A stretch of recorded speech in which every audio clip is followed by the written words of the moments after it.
भाइहरु हेर्दै हुनुहुन्छ good morning Nepal. Good morning Nepal. Good morning Nepal. सुत्छौँ मैले।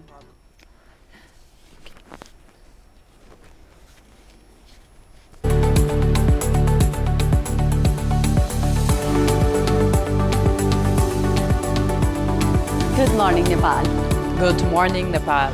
गुड मर्निङ नेपालको आजको एपिसोडमा तपाईँहरू सबैलाई स्वागत छ। गुड मर्निङ नेपाल लिएर फेरि पनि उपस्थित भइसकेका छौँ हामी। म हुँ स्नेहा झा र म प्रिया सिग्देल। गुड मर्निङमा तपाईँहरूलाई हरेक दिन हामी आइतबारदेखि शुक्रबारसम्म बिहानी 8 बजे भेट्छौँ कान्तिपुर टेलिभिजनमा।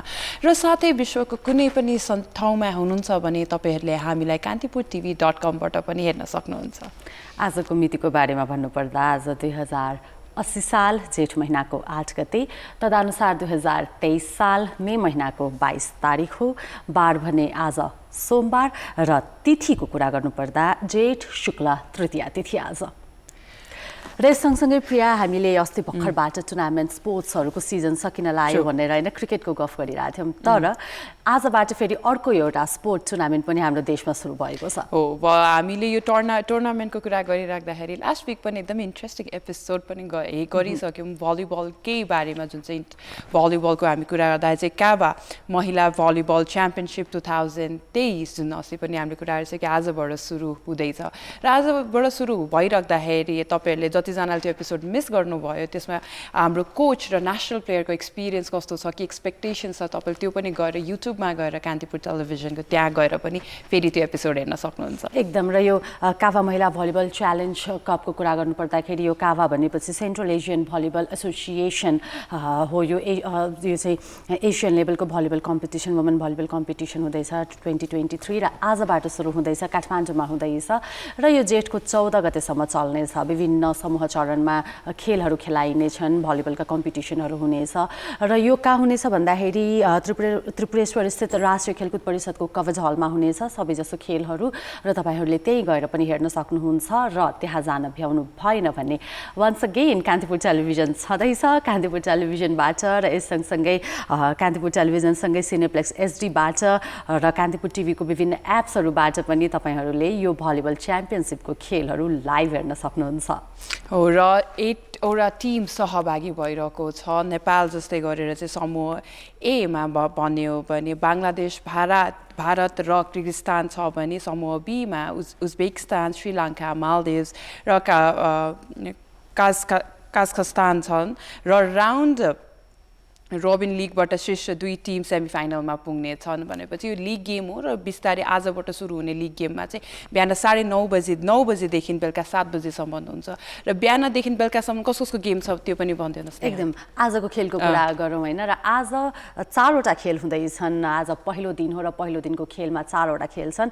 पहिलो खेल 9:30 बजे सुरु हुँदैछ र पहिलो खेलमा उज्बेकिस्तान र श्रीलङ्का भिड्दैछन् भने दोस्रो खेल 12 बजे हुनेछ। 12 बजे बङ्गलादेश र भारत खेल्नेछन्। र यो कम्पिटिसनको यो टुर्नामेन्टको औपचारिक उद्घाटन भने दिउँसो मात्र हुनेछ। पहिलो खेल र दोस्रो खेल भइसकेपछि 2:30 बजे प्रिया औपचारिक उद्घाटन हुँदैछ र त्यसपछि 4:30 बजे औपचारिक उद्घाटन भइसकेपछि बल्ल नेपालको खेल छ, नेपाल भर्सेस किर्गिस्तान। र साँझ 7 बजे मालदिभ्स भर्सेस काजाखस्तान गरेर 4वटा खेल आज पहिलो दिन हुँदैछ। यस, र अस्ति नै पनि हामीले कुरा गर्छौँ कति लिमिटेड बजेट, लिमिटेड रिसोर्सेससँग पनि अहिलेको नेपालको इकोनोमिकल सिचुएसन हेरिकन पनि यो स्पोर्ट्स हुँदैछ, यो गेम हुँदैछ। र स्पेसली यसले चाहिँ भलिबलमा अटेन्सन र वुमेन भलिबलमा जुन अटेन्सन लिएर आएको छ यसमा एकदमै धेरै एक्साइटमेन्ट पनि छ धेरैजना मान्छेहरूको लागि जो आफै पनि भलिबलमा हुनुहुन्छ, र धेरै अडियन्सहरूको लागि पनि एकदमै नै रमाइलोको क्षण छ यो, किनकि यसले चाहिँ भलिबलको कारणले गर्दा चाहिँ वुमेन भलिबल र स्पोर्ट्समा जुन अटेन्सन लिएर आइरहेको छ यो लिगले एकदमै नै अहिलेको लागि हाम्रो एक्साइटिङ र प्राउड मोमेन्ट पनि हो। र यो लिगमा, यो टुर्नामेन्टमा सहभागी जति पनि देशहरू छन् सबैलाई हामी शुभकामना दिन्छौँ। उहाँहरूको स्टे राम्रो रहोस् र जित भने पक्कै पनि नेपालकै होस् भन्ने हाम्रो भित्री कामना, भित्री चाहना छ। तथापि हामी जति पनि टोलीहरू हुनुहुन्छ उहाँहरूप्रति हाम्रो शुभेच्छा भन्ने छ। र आज नेपालको पनि खेल रहेको छ, पहिलो दिन आज नेपाली टोलीलाई हाम्रो तर्फबाट विशेष शुभकामना। Sabina, Sneha, Sabina miss किनकि volleyball when we talk about sports, Sabina is definitely I mean miss गरि हाल्छौँ तर मैले स्नेहा के कुरा गर्न खोजिरहेको थिएँ भन्दाखेरि तिमीसँग चाहिँ हामी अहिले यस्तो सिचुएसनमा छौँ जहाँ लट्स अफ सिजनल चेन्जेस भइरहेको हुन्छ अनि सब हामीले रिलाइ हुने भनेको चाहिँ हेल्थ केयर सेन्टर्स हस्पिटल्सहरू नै हो र हस्पिटल्सहरूमा रिलाइ भइराख्दाखेरि चाहिँ जहिले पनि हस्पिटल्सको यो भयो त्यो मिलेन या के राम्रो लाग्यो लागेन भने विवाद पनि भइ नै रहेको हुन्छ तर यही कुरा गरिराख्दाखेरि चाहिँ कहिलेकाहीँ चाहिँ जब न्युज आउँछ कि कुन चाहिँ हस्पिटल एकदमै अघि छ कुन चाहिँ हस्पिटल एकदमै राम्रो छ र त्यसमा पनि गभर्मेन्ट हस्पिटलको जब नाम आउँछ तब अलिकति चाहिँ हामीलाई अलिकति चाहिँ खुसी पनि किन लाग्छ भन्दाखेरि गुणस्तर र क्वालिटी अस्योरेन्स सँगसँगै जुन फेसिलिटीको कुरा गर्छौँ त्यो जब गभर्मेन्ट हस्पिटलबाट न्युज आउँछ त्यो एकदमै रमाइलो पनि लाग्छ र मैले भन्न साथै बुझिसक्यो होला के कुरा गर्न खोजिरहेको भनेर हामी भक्तपुर अस्पतालको कुरा गर्दैछौँ होइन त विभिन्न प्रदेश स्तरका अस्पतालहरू अहिले देशमा 3 तहको सरकार छ र त्यसै अन्तर्गत विभिन्न अस्पतालहरू पनि रहेका छन् र प्रदेश मातहत रहेका प्रदेश स्तरीय अस्पतालहरूको गुणस्तर या अझ भनौँ स्वास्थ्यको जुन न्यूनतम मापदण्ड छ स्वास्थ्य सेवा मापदण्ड छ त्यो कतिको पुरा भएको छ छैन भन्ने एउटा मूल्याङ्कन गरिएको थियो सरकारी टोलीबाट र उक्त मूल्याङ्कनमा बागमती प्रदेश अन्तर्गत भने भक्तपुर अस्पताल उत्कृष्ट भएको छ सर्वोत्कृष्ट भएको छ र बागमती प्रदेश अन्तर्गत मात्र नभएर समग्र देशमै पनि जति पनि राम्रा अस्पतालहरू आएका छन् तीमध्ये पनि भक्तपुर अस्पताल सबैभन्दा अगाडिको स्थानमा रहेको भनेर खबर आएको छ र यो जुन यो मूल्याङ्कन टोली थियो प्रिया मूल्याङ्कन टोलीले चाहिँ विभिन्न मापदण्डहरूलाई आधार मानेर अङ्क दिएको थियो र त्यो अङ्क दिने क्रममा भक्तपुर अस्पतालले 97 अङ्क प्राप्त गरेको छ 97 अङ्क प्राप्त गरेर पहिलो स्थानमा पुगेको छ र सबसे इन्ट्रेस्टिङ कुरा यो पढ्दाखेरि यसको फ्याक्ट्सहरू पछि गएर हेर्दाखेरि 5 वर्ष अघि मात्रै पनि भक्तपुर हस्पिटलमा चाहिँ बिरामीलाई त्यस्तो राम्रो थिएन बिरामीहरूको भिड पनि नहुने अहिले चाहिँ रेफर सेन्टर भएर चाहिँ गुणस्तरीय सेवा विस्तार गरिसकेको रहेछ अनि त्यसमा पनि अहिले 800 100सम्मको भिड चाहिँ ओपिडीले चाहिँ म्यानेज गर्न सकिरहेछ भनेको भने 5 इयर्समा यो चेन्ज गर्न सक्नु भनेको डेडिकेसन विल पावर र क्वालिटीलाई त्यो प्रायोरिटी दिनु भनेको चाहिँ हेल्थ इज वेल्थ भन्ने कुरालाई नै प्रायोरिटी दिनु भनेको चाहिँ एउटा गभर्मेन्टले सरकारले जब त्यो ध्यान दिन्छ यस्तो पनि रिजल्ट आउन सक्ने चाहिँ साह्रै नै मुभिङ फ्याक्टर लाग्यो कि स्नेहा पक्कै पनि र राम्रो नेतृत्व छ भने लिडरसिप राम्रो छ भने त्यसले जस्तोसुकै परिवर्तन ल्याउन सक्छ भन्ने उदाहरण भक्तपुर अस्पताल हो प्रियाले भर्खरै भने अनुसार नै जहाँ 5 वर्ष अगाडि मात्र रिफर सेन्टरको रूपमा थियो बिरामीहरू ओपिडीमा आउने नै गर्दैनथे त्यही अस्पतालमा अहिले भिड थेगिन सक्नु छ शैय्या थप्नुपर्ने अवस्था आएको छ भने कोरोना कालमा पनि कोरोनाका बिरामीहरूलाई एकदमै राम्रो सेवा दिएको र त्यहाँको म्यानेजमेन्ट व्यवस्थापन राम्रो भएको भनेर चाहिँ त्यति बेलाको भक्तपुर अस्पतालको नेतृत्ववर्गहरू पुरस्कृत पनि भएका थिए तात्कालीन राष्ट्रपति विद्यादेवी भण्डारीबाट सम्मान पनि प्राप्त गरेका थिए र यसले चाहिँ राम्रो नेतृत्व रह्यो भने पक्कै पनि परिवर्तन सम्भव छ भन्ने देखाउँछ र अब भक्तपुर अस्पतालकै कुरा गर्ने हो भने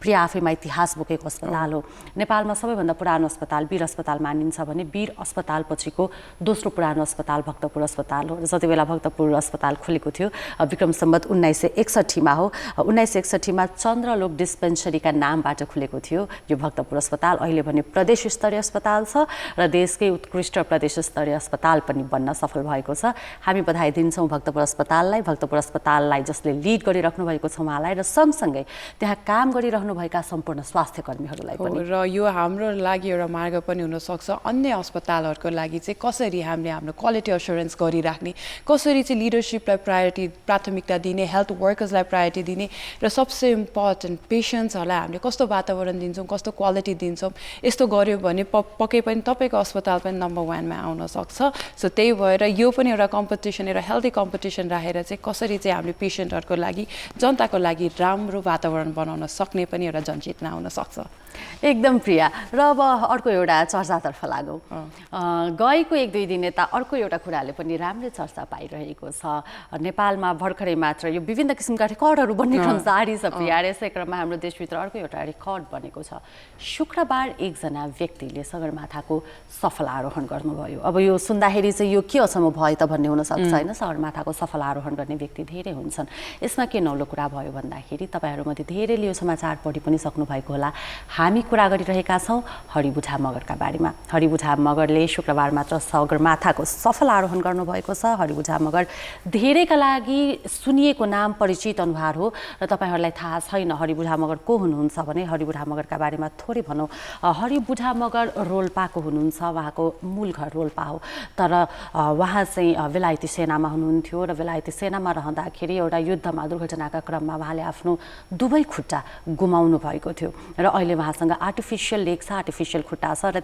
त्यसै खुट्टाको सहाराले उहाँले सगरमाथाको सफल आरोहण गर्नुभएको हो र स्नेहा उहाँको यो जर्नी एकदम इन्स्पायरिङ पनि किन छ भन्दाखेरि उहाँले यो क्लाइम्ब गरिराख्दाखेरि आफ्नो लागि मात्रै नभइकन टु इन्स्पायर डिफ्रेन्टली एबल पिपलहरूलाई इन्स्पायर गर्नको लागि कहिलेकाहीँ चाहिँ हामीहरूलाई के लाग्छ भनेर भन्दाखेरि चाहिँ हाम्रो के कमजोरी छ हामीले के गुमायो भने हामी त्यसमा नै जीवन निर्धारित गरेर बसिरहन्छौँ तर उहाँको लाइफ चाहिँ सबैजनाको लागि एकदमै नै इन्स्पायरिङ छ एकदमै उहाँले यो पटकको प्रयासपछि यो सफलता प्राप्त गर्नुभयो प्रिया र त्यसले चाहिँ हार मान्नु हुँदैन भन्ने एउटा मेसेज पनि दिन्छ झन्डै 5 वर्षको प्रयास थियो उहाँको र 5 वर्षको प्रयासपछि उहाँले सगरमाथाको सफल आरोहण गर्नुभएको हो र उहाँको बेलायती सेनामा रहँदाखेरि अफगानिस्तानको लडाइँमा हुनुहुन्थ्यो अफगानिस्तानको लडाइँमा एउटा विद्युतीय धरापमा परेर घुँडाभन्दा माथिको मुनिको दुवै खुट्टा उहाँको चुडेको थियो यो सन् 2010 को घटना हो र यस्तो घटना कसैको जिन्दगीमा हुने हो भने प्रिया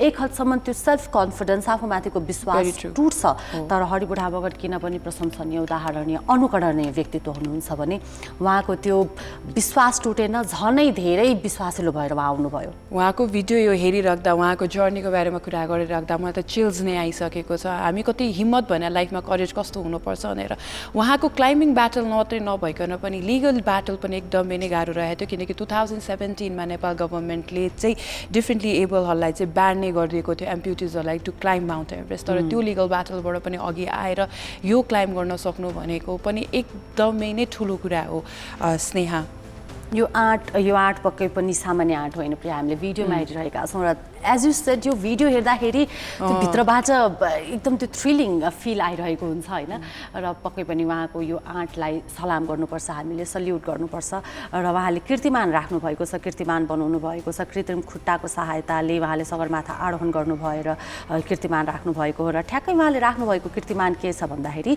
घुँडाभन्दा माथिबाट दुवै अङ्ग चुडिएपछिको चाहिँ यो पहिलो व्यक्ति हो उहाँ जसले घुँडाभन्दा माथिको अङ्ग घुँडाभन्दा मुनिको अङ्ग नरहेर पनि सगरमाथा आरोहण गर्नुभएको र उहाँले शुक्रबार दिउँसो 3 बजे उहाँ सगरमाथाको चुचुरोमा पुग्नु भयो र उहाँले कीर्तिमान बनाउनु भयो बेस क्याम्पसम्म उहाँ पहिले पनि धेरै पटक पुगिसक्नु भएको थियो तर सगरमाथाको सफल आरोहण भने 5 वर्षको प्रयासपछि पहिलो पटक उहाँले गर्नुभएको हो हामी बधाई दिन्छौँ हरिबुढा मगरलाई आज हरिबुढा मगरलाई बधाई उहाँको हिम्मतको लागि धन्यवाद र उहाँले जसरी उहाँको यो आरोहणबाट डिफ्रेन्टली एबल पिपलहरूलाई जुन विश्वास दिनुभएको छ जुन हिम्मत दिनुभएको छ त्यसको लागि निकै धन्यवाद र आज हामी आफ्नो घरैमा बसेर यो उहाँको जर्नी यो भिडियो हेरिराख्दाखेरि हामी पनि जीवनमा चाहिँ जे जस्ता कमजोरी भए पनि त्यसलाई चाहिँ एउटा प्लस पोइन्टमा हेरेर त्यसलाई हिम्मत बनाएर नै अघि जानुपर्छ उहाँको जर्नी हाम्रो लागि एकदमै र हामी सबैका लागि अनुकरणीय व्यक्तित्व हरिबुढा मगर तिमीले भने जस्तै पक्कै पनि हामी सबैले उहाँलाई धन्यवाद दिनुपर्छ यति धेरै प्रेरणा हामीले पाएका छौँ उहाँको यो लाइफ स्टोरीबाट त्यसको लागि हि डिजर्भ्स द्याट होइन त एक्ज्याक्टली र अब कुरा गरौँ आजको मौसमको देशभरको मौसम कस्तो रहनेछ भन्ने बारेमा मलाई त यो गर्मी हो कि जाडो मैले थाहै पाइरहेको छैन कि बिहान कस्तो प्रिपेयर्ड भएर आज चाहिँ एकदम गर्मी हुन्छ बेलुका आउँदा चिसो भइसकेको हुन्छ सो आजको तपाईँको मौसम आज कस्तो हुन्छ यसरी प्लान गर्नुपर्छ कसरी प्रिपेयर गर्नुपर्छ भनेर हेर्नको लागि आजको मौसम हेरौँ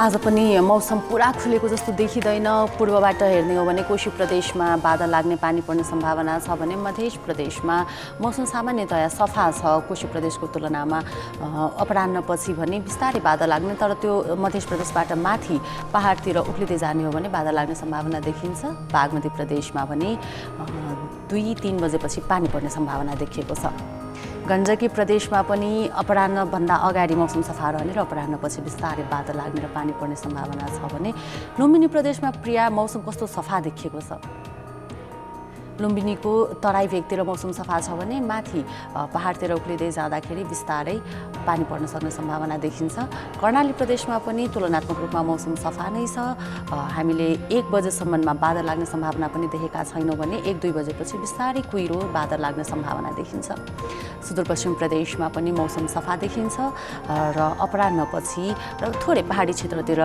माथि उक्लिँदै गएपछि भने मौसममा केही परिवर्तन हुने वा बादल लाग्ने सम्भावना छ काठमाडौँको भने अतितम तापक्रम 29 डिग्री छ र पानी पर्ने पनि धेरै देखाइरहेछ, चट्याङ पर्छ। त्यही भएर एकदम प्रिपेयर्ड भएर निस्किनु होला। स्पेसली हाइवेज र यदि तपाईँहरू फ्लाइट लिँदै हुनुहुन्छ भने चाहिँ पहिला नै कल गरेर बुझ्नु होला सिचुएसन के छ, किनकि जाँदा जाँदै ल्यान्डस्लाइड भइहाल्यो, मौसमको कारणले गर्दा फ्लाइटहरू धेरै डिले भयो भने समय एकदमै कीमती छ तपाईँहरूको। त्यही भएर त्यति चाहिँ फोन गरेर चेक गरेर निस्किनु होला।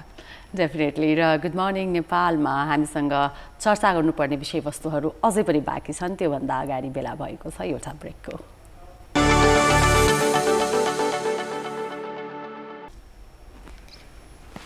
ब्रेकपछि फेरि स्वागत छ गुड मर्निङ नेपालमा। आजको दिन विशेष छ किनकि आज एउटा एकदमै महत्त्व इन्टरनेसनल डे रहेको छ, international day for biological diversity.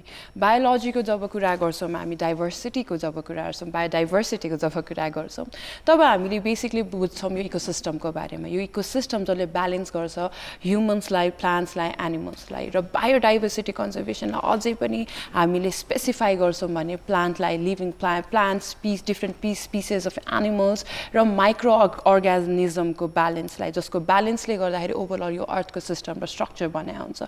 र यसलाई चाहिँ समय समयमा चाहिँ हामीले यसको बारेमा रिमाइन्ड गराउनुपर्छ, यसको अन्तर्राष्ट्रिय दिवसहरू मनाउनुपर्छ। किनकि अहिले हेर्ने भने लगभग हामी जुन सिचुएसनमा छौँ, जुन सिचुएसन क्राइसिसमा छौँ, जसका कारणले गर्दाखेरि 16th सेन्चुरीसम्म मात्रै 680वटा भर्टिब्रेट्सहरू एक्सटिङ भइसकेको छ यो संसारबाट।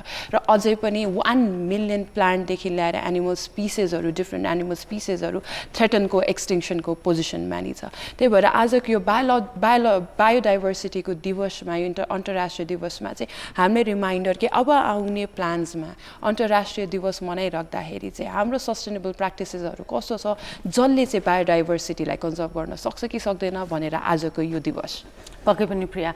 र बायोलोजिकल डाइभर्सिटी वा बायोडाइभर्सिटी भनिरहँदा हामी जैविक विविधता भनेर बुझ्छौँ र नामले नै क्लियर पार्छ। प्रियाले भने झैँ हरेक जीव, यो प्लानेट, यो धरती जहाँ हामी बसिरहेका छौँ, यसलाई हरित ग्रह भनिन्छ र यो हरित ग्रह भएको प्लानेट हो र यहाँ मात्र लाइफ छ भनेर पनि भनिन्छ। हुन त अब यो अध्ययनको क्रममा छ, तर जीवन अहिलेसम्म प्रमाणित भइसकेको ठाउँ भनेको हाम्रो धरती, हाम्रो पृथ्वी मात्र हो। र यहाँ भएका हरेक जीव, जैविक विविधताको अर्थ नै के रह्यो भन्दाखेरि यहाँ रहेका हरेक जीव जो चाहिँ बाँचिरहेका छन्, जो लिभिङ बडी हुन्थ्यो भनेको प्लान्ट्स पनि हो र एनिमल्स पनि हो, यी सबैको समष्टिगत यहाँ रहेको उपस्थिति नै हाम्रो विविधता हो र यसको संरक्षण हामी सबैको कर्तव्य हो। यो कर्तव्य मात्र होइन, हाम्रो लागि आवश्यकता पनि हो। हाम्रो लिभिङ प्याटर्न हेर्ने हो भने हामीले फेर्ने, हामीले सास लिने हावा हामीले यही धरतीबाट पाउँछौँ, त्यो चाहिँ हामीले वनस्पतिहरूबाट पाउँछौँ। हामीले खाने खाना हामीले यहीँबाट पाउँछौँ र हरेक जीव एक अर्काप्रति आश्रित रहेका छन्।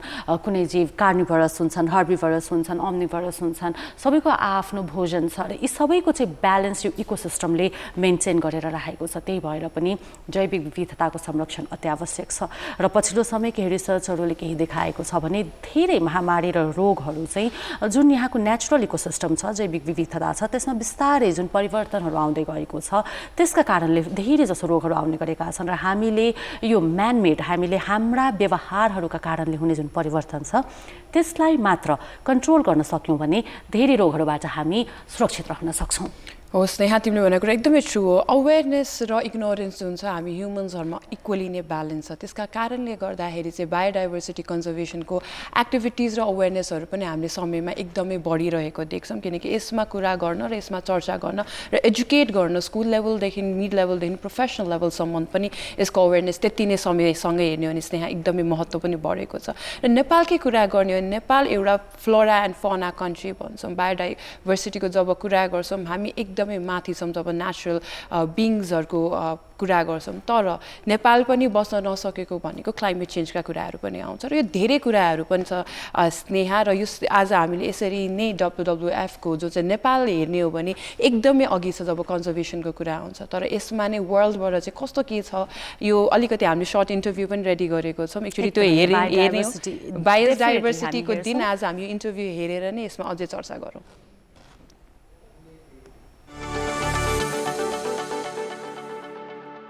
नमस्ते नेपाल। आजको दिन अलि विशेष छ र आजको यो इन्टरभ्यू पनि अलि विशेष छ किन भन्दाखेरि हामीले जहिले पनि नेपालको नेचर नेपालको इकोसिस्टमको जब कुरा गरिरहेको हुन्छौँ धेरै कुराहरू नेपाल सँगसँगै हामी नेपालीहरूले चाहिँ वर्ल्डमा नि सेलिब्रेट गरिरहेको हुन्छौँ तपाईँलाई याद पनि छ होला बेङ्गाल टाइगर्सको नम्बर नेपालले डबल गरेर चाहिँ वर्ल्डमा नै ब्रेकिङ न्युज गरेको थियो यसको कारणले गर्दाखेरि यसको कुराहरूले गर्दाखेरि हामीले चाहिँ कन्जर्भेसनमा हुनुपर्ने अवेरनेस एजुकेसन पनि विथ टाइम इन्क्रिज भएर गएको छ र आज WWF नेपालको 30औं एनिभर्सरीको ओकेजनमा चाहिँ आज हामी धेरै कुराहरू गर्नुपर्ने नै छ र यो कुरा गर्नलाई हामीसँग आउनु भएको छ सिनियर भाइस प्रेसिडेन्ट WWF को US country offices and regional director Latin America and the क्यारिबियनको रोबर्टो ट्रोयोलाई welcome to Nepal Thank you. So you are here at Nepal. How your stay has been so far? It has been fantastic. I always come to this country. I love it from the moment that I step down the plane. People are fantastic. They open their hearts, they open their arms to you, and they greet you with a smile. That is what is Nepal all about. I think so. So first of all, congratulations for the 38th anniversary of WWF Nepal here. So while we talk about WWF Nepal, can you share us the journey so far of WWF Nepal, how the 3 decades has been so far for WWF Nepal? It is a wonderful journey. It's a journey that has been confronted by many difficult situations as every other journey. With lots of very good moments, but very sad moments as well. But at the end, this office, WWF Nepal, is one of the examples of great performance. It's a center of excellence for our network. And we're so proud about what this office has accomplished together with others. If there's something that we have learned throughout these 30 years, is that we cannot do it alone, and together is possible. And when we talk about together, how the international collaborations with Nepal has been so far, how the support has been so far? It's a matter of trust. And trust is that glue that brings us together. Imagine this, when you buy a car, you pay a price and you get a car, right? You have something tangible. In our case, we offer the promise of conservation, and that's an intangible. And that requires a lot of trust, a lot of credibility. And this office has been awarded with that trust by many, many actors, both public, private, international, and local. And that has meant that we have been able to do our work in a very efficient way, but with the support of others. So as you are here for the anniversary event, what are your expectations from the event today? Well, the event is super important for us because we want to recognize those connections that support that we have from government, but also we want to recognize the young people, the people who have devoted and started devoting important parts of their own journey to support the conservation in this country, but also people who have still spent more time. And that recognition also has one purpose, is ask them to keep their work and support in a very positive way throughout the decades. Leading by example is something important for us. So those recognitions are also supported by the government. We want to make sure that people understand that working with governments is super important for us. So when you talk about working with the youth, how you want to bring changes in the coming days also, where young people, young generation can take a step forward. When we talk about this, how the young generation today sees the idea of conservation and environment, how they are participating in the idea of biodiversity, how has your experience been so far? It has been fantastic. The youth bring lots of inspiration, lots of activity. They want to change the world, and they are becoming more and more important actors of what we need to have in terms of mobilizing, in terms of bringing others to the table. The youth at this point have more information than any other generation in time. And social media can be a positive tool for which or by which the youth are expressing themselves and bringing influencers like yourself are moving the world. And we want to work with you and others to make sure that others get inspired. That is what we also believe, that the youth has the power, and that's how we passing on the knowledge and passing on the awareness. The most important thing that I'd like to now address is climate change. And you work on the field of conservation and biodiversity, direct with the climate. But climate change is real and it is pressing the global world and global development as well. So how the challenge of climate change has impacted the activities that are being done by WWF? It has many kinds of impacts. The one you see out the window, right? Those seasons in time that were so steady, now they have changed. You see rain or dryness in times of the year that you didn't see before, right? So you don't need too much scientific information to verify that climate change is real. But in areas like water, for instance, in quality and quantity, that affects all of us, affects the areas that we care about, those animals that we care about, but affects the human beings. What we do is super important because we don't take care of wildlife without thinking about the human beings. Human beings are in the front and center, the people, those communities that are affected directly by climate change. So we want to make sure that as we work on the biodiversity loss crisis, we also work on mitigation and adaptation to climate. So when you talk about adaptation, I think it's very tough when it comes to adapting with the climate change. So far, in your experiences, what has been a very real achievement of WWF when it comes to protecting endangered or almost in the verge of going on extinct animals? What has been the experience? Well, there are different approaches and different things. For instance, in the marine side, working on mangroves has been super important because the sea level rise has affected local communities that were not affected before. Yes. So areas like mangrove, what we call nature-based solutions, have been important. In higher areas like in Nepal, working in watersheds, working with deforestation and trying to stop deforestation, help those watersheds to produce water in quantity and quality. So there are many practical things that you can do to help mitigate, but also adapt to those climate changes. So in your experiences, if you can be honest, if you compare with the countries that you've been working and the results here in Nepal, how the performances, what are the indicators to decide which country is doing better when it comes to conservation and biodiversity? This is incredible. The example of Nepal is unique in the world. You have lots of crises going on, right? We were just talking about an economical crisis after the pandemic, for instance. We were talking about earthquakes. We're talking about populations that are living in poverty.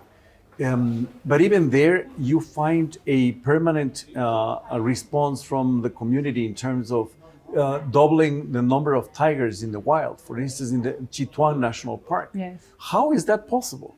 So the coexistence of human beings with wildlife is something that this country is telling the world that it's possible, that you can have wonderful biodiversity and show it to the world, and also have those wonderful local communities interacting with that wonderful diversity. So Nepal is really an example in the world, not only for having those beautiful mountains and that beautiful tourism that is already coming back to Nepal, but the beauty of its nature being shown to the world. I think that's what, as you said, that is also something the world is loving at. So what would be 3 things that if the world can learn from Nepal when it comes to conservation? I would say number 1, partnerships at all levels. So working with others is super important. Second of all, I would say, as we were talking, bringing the youth to the front and center and having the youth as the new generations take part of the decision making. And third, I would say Nepal has this important approach of putting people in the center. People are at the center. It's not only nature, it's nature and people. Yes, very true. So almost coming to the end of our conversation, what would be your message or to the people who really want to work on the field of conservation, not only in Nepal, but in South Asia or all over the world? What would be your message, how they can motivate themselves to be in the field of conservation and biodiversity? I have this saying that I think tells a lot. When you're pointing something or someone with your fingers, remember that there are 3 fingers pointing at you. Yes, so what is that you're going to do? And there is no small feat. There is no small action. if it's taking care of your garbage, if it's taking care of water, in the efficient use of water, is it working with the community, if it's local? If you go to other places and you show and lead by example, there's no small action that you cannot do in Yes. order to work for the environment. So do it, take responsibility. Wow, that's, I think, a very wonderfully put by you. Take the responsibility and do it by yourself if you want to work in the field of conservation. I'm really grateful for the time you gave us, and I wish you have a wonderful stay while you are here at Nepal, and I wish all the best for WWF Nepal's projects and program coming on. Thank you, Priya. Thank you so much.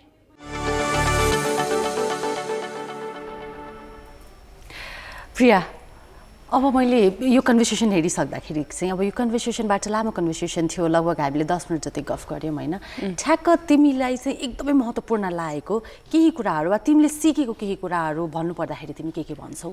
नेपाललाई चिनाउनको लागि सगरमाथा मात्रै होइन कि नेपालको conservation जुन activity छ त्यो संसारले नै सिक्न सक्छ भन्ने कुरा चाहिँ मैले सिकेँ। आई थिङ्क कहिलेकाहीँ चाहिँ हामीले चाहिँ हाम्रो कन्ट्रीलाई लुक डाउन गरेर चाहिँ नेपालमा त केही पनि छैन सिक्नको लागि, नेपालले कसरी मोटिभेट गर्छ वर्ल्डलाई, तर बाहिरदेखि मान्छेहरू आएर नेपालको कन्जर्भेसनको कुरा गर्छ, नेपालले संसारलाई कस्तो मेसेज दिइरहेछ, युथहरूलाई कसरी सेन्टरमा ल्याइरहेछ र पिपललाई कति प्रायोरिटीमा राखेछ, त्यो कुरा चाहिँ एउटा युएसबाट आएको हुन्छ नि WWF को काम गरिरहेको मान्छेले भन्दाखेरि चाहिँ आई फेल्ट लाइक कि आई थिङ्क हामीले चाहिँ अन्डर एस्टिमेट गरिरहेको हुँदो रहेछौँ, त्यो अन्डर एस्टिमेट गर्न चाहिँ हुँदैन रहेछ। पक्कै पनि, र यो एउटा यस्तो टपिक हो, एउटा यस्तो विषय हो जसको ठान एउटा देशले मात्र गरेर हुँदैन वा यसको संरक्षणका लागि एउटा देश मात्र लागेर हुँदैन, विश्वभरिबाट यो अभियान उठ्नुपर्छ र विश्वभरिबाट यो अभियान उठेको खण्डमा मात्र यसले सार्थकता पाउँछ, सफलता पाउँछ र त्यही भएर यसलाई अभियानकै रूपमा अगाडि बढाइएको छ। आज जैविक विविधता संरक्षणका लागि डेडिकेटेड डे, र यो डेडिकेटेड डे स्मरण गराउनका लागि मात्र हो कि हामीले हरेक पटक जैविक विविधता हाम्रो कुनै पनि काम गर्दाखेरि, हामीले कुनै पनि आफ्नो पाइला चाल्दाखेरि आफू मात्र नभएर आफू सँगसँगै यस धरतीमा रहेका हरेक जीवका बारेमा सोच्नुपर्छ, चाहे त्यो बोट बिरुवा हुन्, चाहे अन्य जीवहरू हुन् वा अघि कुरा आए जस्तै माइक्रो अर्गानिजम नै साना सूक्ष्म जीवाणुहरू नै मात्र किन नहोस्, यो सबै मिलेर इकोसिस्टम बनेको छ, हामी बनेका छौँ। र अब यो जैविक विविधता संरक्षणको बारेमा हामीले लामो कुरा गऱ्यौँ, यसपछि अझै पनि आजको दिनसँगै जोडिएर रहेका अन्य केही विषयवस्तु पनि बाँकी नै छन् कुरा गर्नका लागि। त्योभन्दा अगाडि फेरि पनि पालो भएको छ अर्को एउटा ब्रेकको।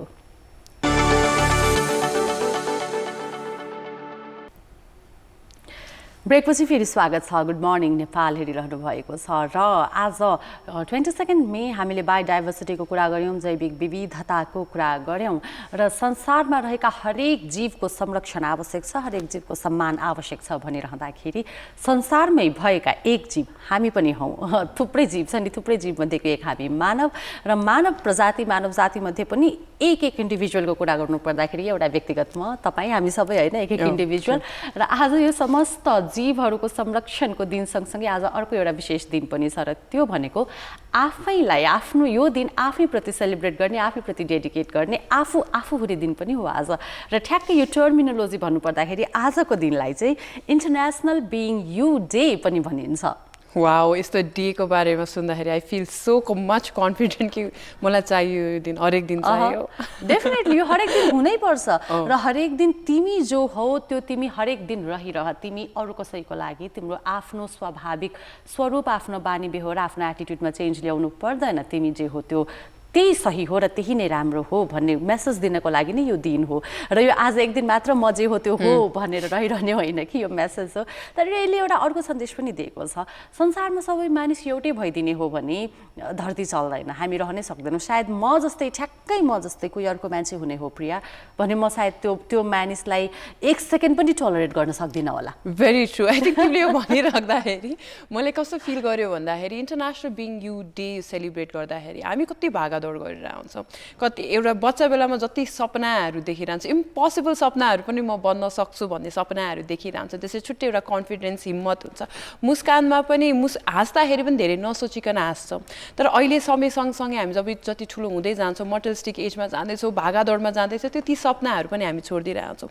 आफूलाई एक्चुअली के खान मनपर्छ, आफूलाई के लाउन मनपर्छ, आफूलाई के गर्न मनपर्छ त्यो पनि बिर्सिसकेका हुन्छौँ।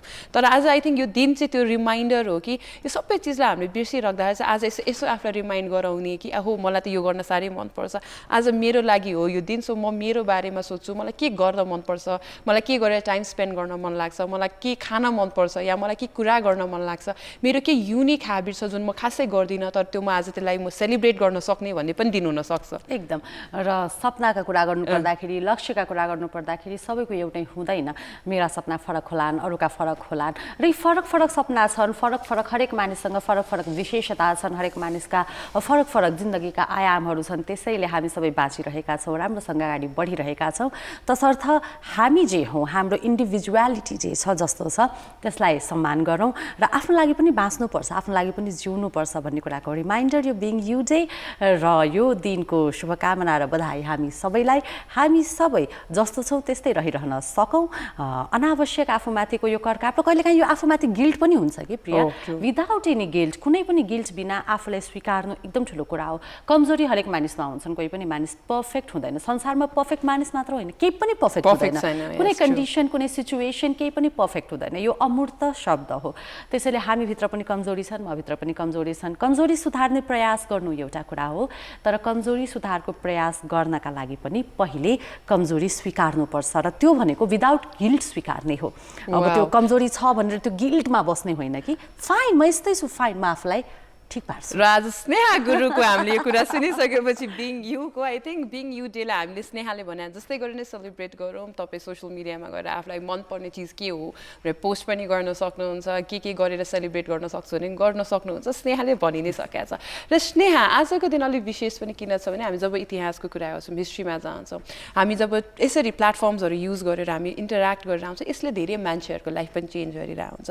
र मैले यो कुरा गर्न खोजेँ final appearance of Johnny Carson on the Tonight Show. Johnny Carson को नाम भन्ने बित्तिकै मुखबाट पहिला वाउ निस्किन्छ कि ओके नाउ अब तिमी कन्टिन्यू गर के भन्दै थियो। Johnny Carson को The Tonight Show भन्ने शो चाहिँ अहिलेको टाइममा नि एकदमै पपुलर छ। अब अहिलेको हेर्ने हो भने जिमी फ्यालनले चलाउनुहुन्छ The Tonight Show र जिमी फ्यालनको नि एउटा छुट्टै टच छ। र the best about The Tonight Show छ कि जतिवटा पनि होस्टहरू हुनुभयो उहाँहरूको आफ्नै आफ्नो युनिक एबिलिटी, एकदमै natural styles, natural comedy, natural sarcastic tone, ह्युमरले गर्दाखेरि पनि मान्छेहरूको टाइममा वर्ल्डमा एउटा छुट्टै कम्फर्ट क्रिएट गर्थ्यो। र द टुनाइट शो एउटा यस्तो शो हो जुन चाहिँ मान्छेहरू संसारमा एकदमै मन पराएको शो हो। र जनी कार्सनको कुरा गर्दाखेरि एकदमै कमै मान्छेहरू हुनुहुन्छ र जनी कार्सनलाई चाहिँ भन्न साथै नचिन्ने या उहाँको कामलाई नअप्नाउने हामी अझै पनि कति स्टाइलमा कमेडियन्स होस्टहरूको स्टाइलमा जनी कार्सन फिल चाहिँ अझै पनि देख्न पाइरहेको छ। तिमीले हरेक अब यो टुनाइट शोकै कुरा गर्दाखेरि फरक फरक होस्ट होइन, हरेक होस्टको आफ्नो छुट्टै शैली, कमेडीको कुरा गर्नुपर्दा आफ्नो छुट्टै टोन भनिरहँदाखेरि अब जनी कार्सन पक्कै पनि टुनाइट शो अहिले त धेरै होस्टहरू आइसक्नु भयो तर टुनाइट शोलाई स्ट्याब्लिस गर्ने चाहिँ प्रियाको आँखामा आँसु आइसक्यो। हामीले भर्खर द टुनाइट शोको जनी कार्सनको एउटा क्लिप हेऱ्यो जहाँ चाहिँ जनी कार्सनले आफ्नो शोको एउटा नयाँ स्पोन्सरलाई इन्ट्रोड्युस गरिरहनु भएको थियो। र the best way to introduce यो स्पोन्सर भनेको त्यही नै हो जस्तो लाग्छ कि यो हामीले हाम्रो स्पोन्सरलाई इन्ट्रोड्युस गराउने हो भने डेफिनेटली हामी चाहिँ यो ज्याकेटबाट लखेटिनेछौँ। तर I think that's very creative किनकि वान अफ द मलाई त्यो नाम याद भएको मिस पज सुप भन्ने कुरा नै आई थिङ्क त्यो जनी कार्सनले गर्दाखेरि त्यो युनिक वे अफ कहिलेकाहीँ ब्रान्डिङ पनि उहाँबाट सिक्न सक्छ र रियल टाइमिङ जुन छ उहाँको कमेडीको मलाई अति नै गजब लाग्छ। त्यही भएर होला जनी कार्सनलाई चाहिँ लेट नाइट किङ पनि किङ अफ लेट नाइट भनिन्छ, king of late night show भनिन्छ होइन। र जनी कार्सनमाथि फिल्म पनि डकुमेन्ट्री फिल्म पनि बनेको छ किङ अफ लेट नाइट भनेर। र जनी कार्सन आजको दिनमा हामी जनी कार्सनको किन कुरा गरिरहेका छौँ भने द टुनाइट शोको थुप्रै सिजनहरूमध्ये जनी कार्सनले आजकै दिन मे 22 मा आफ्नो अन्तिम एपियरेन्स दिनुभएको थियो द टुनाइट शोमा। र सुरु गर्नुभएको थियो 1962 मा अक्टोबर 1, लगभग 30 वर्षपछि चाहिँ उहाँहरूले चाहिँ यो लास्ट एपिसोड जनी कार्सनसँग गर्नुभएको थियो। र यो एपिसोडको इन्ट्रेस्टिङ फ्याक्ट चाहिँ कस्तो छ भन्दाखेरि उहाँले यो लास्ट एपिसोड खिच्नुभन्दा 1 वर्ष अगाडि नै अनाउन्स गरिसक्नु भएको थियो उहाँ चाहिँ अब यो शो टुनाइट शोबाट चाहिँ जाँदै हुनुहुन्छ, चलाउनु हुँदैन भनेर चाहिँ। तर 1 वर्ष पनि त्यो स्ट्रेच हुनुको चाहिँ जनताले अलिकति मान्नु भएन, स्टिल गर्दा गर्दा गर्दा 1 इयर पछि बल्ल फाइनली चाहिँ एयर पनि भयो अनि यस्तो माया यही माया हो जस्तो लाग्छ जसले गर्दा चाहिँ people do what they do जस्तो लाग्ने के स्नेहा एकदमै र हामी चाहिँ अहिले यो संचारकै कुरा गरिरहेका छौँ पक्कै पनि अब यो टेलिभिजन टेलिकास्टको मिडियमको कुरा गरिरहँदाखेरि अब आजकै दिनको अर्को एउटा कुरा गरौँ यो पनि सञ्चार क्षेत्रसँगै रिलेटेड कुरा छ एसोसिएटेड प्रेस भन्ने एउटा संस्था छ धेरैले नाम सुन्नुभएको होला धेरैले नसुन्नु पनि भएको होला तर विशेष गरेर जो सञ्चारकर्मीहरू हुनुहुन्छ उहाँहरूले पक्कै पनि नाम सुन्नुभएको छ एसोसिएटेड प्रेसको किनकि एसोसिएटेड प्रेस एउटा यस्तो संस्था हो अमेरिकाको संस्था हो जसले चाहिँ संसारभरि उसका मेम्बरहरू छन् र संसारभरिका मेम्बरहरूलाई एसोसिएटेड प्रेसले न्युज र भिडियोजहरू पठाउने काम गर्छ एसोसिएटेड प्रेसको स्थापना आजकै दिन भएको थियो र सबसे इन्ट्रेस्टिङ कुरा जब एसोसिएट प्रेसले जब आफ्नो पेपर्स निकालेको थियो त्यतिखेर चाहिँ मार्केटमा जानुभन्दा अगाडि नै प्री उसले गर्दा सोल्ड आउट 100% सोल्ड आउट गरिसकेको थियो भनेपछि त ह्युज पावर र ह्युज अकाउन्टेबिलिटी चाहिँ त्यो टाइममा चाहिँ एसोसिएट प्रेसको न्युजेसहरूलाई र ब्रोडकास्टिङलाई पनि मानिन्थ्यो र आजको मितिमा 3000 भन्दा धेरै कर्मचारी स्टाफ कार्यरत छन् एसोसिएट प्रेससँग एपी भन्छौँ हामी एपीसँग 3000 भन्दा बढी स्टाफ कार्यरत रहेका छन् भने यसको स्थापना मे 22 1846 सन् 1846 मा भएको थियो अमेरिकामा र सँगसँगै मे 22 कै कुरा गर्नुपर्दाखेरि अर्को एउटा इभेन्ट पनि छ प्रिया वा इन्सिडेन्ट भनौँ I know where you were going with this. I think हामी जब क्लाइमेटको कुरा गर्छौँ या नेचरको कुरा गर्छौँ नेचरसँग हामी जहिले हरेक कुरामा लड्न सक्दैनौँ कहिले काहीँ त्यो लड्न नसक्ने कुरामा पर्छ अर्थक्वेक र जब अर्थक्वेकको कुरा गर्छौँ चाइना इज एउटा एकदम चाइना जापान जस्तो कन्ट्री चाहिँ हाम्रो दिमागमा आइहाल्छ र चाइनाकै कुरा गर्दाखेरि the very powerful Sneha earthquake चाहिँ चाइनामा पनि गएको थियो I think one of the most powerful होइन 9.4 यसको चाहिँ स्केल मेजर गरेको थियो यो चाहिँ चिलियन अर्थक्वेक भनेर यसलाई भनिन्छ चिलीमा गएको हो चिलियन अर्थक्वेक हो यो र यो अहिलेसम्मकै सबैभन्दा खतरनाक वा ठुलो म्याग्निट्युडको रेकर्डेड अर्थक्वेक हो त्यो भएर पनि आजको दिन यसलाई चाहिँ हामीले मेन्सन गरेका छौँ आजसम्म यो चिलीमा गएको 9.4 to 9.6 रेक्टर स्केलको भुइँचालो थियो र त्योभन्दा ठुलो स्केलको भुइँचालो अहिलेसम्म फेरि दोहोऱ्याएर मेजर गरिएको छैन and we hope we pray measure कहिले हुँदा पनि नहोस् र यही अर्थक्वेककै कुरा गरेसँग र चिलियनमा गएको यो भुइँचालो सँगसँगै हामी जहिले पनि यस्तो नेचरल डिजास्टरको लागि प्रिपेयर्डनेसको कुरा गर्छौँ यसमा कसरी सतर्क भएर बस्ने भुइँचालो आउँदाखेरि नभाग्ने जस्ता बेसिक कुरा हामी चाहिँ रिमाइन्ड गरेर आउँछौँ इट्स भेरी इम्पोर्टेन्ट र त्यही कुरालाई महत्त्वपूर्ण नगरेर हामीले ध्यानमा राखेर नै आजको दिनको सुरुवात गरौँ आज हामीले धेरै इन्ट्रेस्टिङ स्नेहा कुराहरू गऱ्यौँ र आजको एन्डिङ नोट भनेको बिङ युसँग कुरा गरेर आज आफू भाउनु आफू आज दिन सेलिब्रेट गर्नु होला र त्यही भन्दै स्नेहा अब कार्यक्रम गुड मर्निङ नेपालबाट बिदा लिने समय आइसकेको छ भोलि यस्तै इन्ट्रेस्टिङ एपिसोड ल्याएर हजुरहरूसँग फेरि भेट्नेछौँ अहिलेलाई नमस्ते धन्यवाद